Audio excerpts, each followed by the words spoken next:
अस्सलाम वालेकुम जी, हम हैं अब्दुल्ला अवान। आप देख रहे हैं हमारा channel Abdullah Awan 7C vlogs.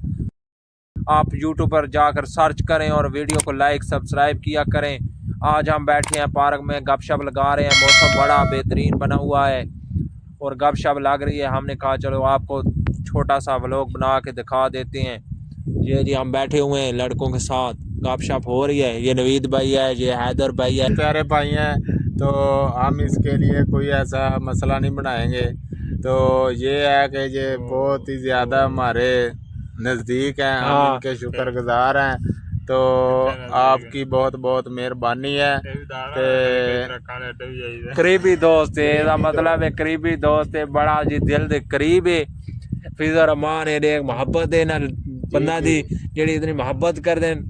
ਤੇ ਹੁਣ ਤੁਸੀਂ ਦੱਸੋ हैदर भाई की कहना चाहोगे अपने बारे में? ਅਸੀਂ यही कहना चाहेंगे कि मौसम बहुत हैप्पी है, अच्छा, एंजॉय करो।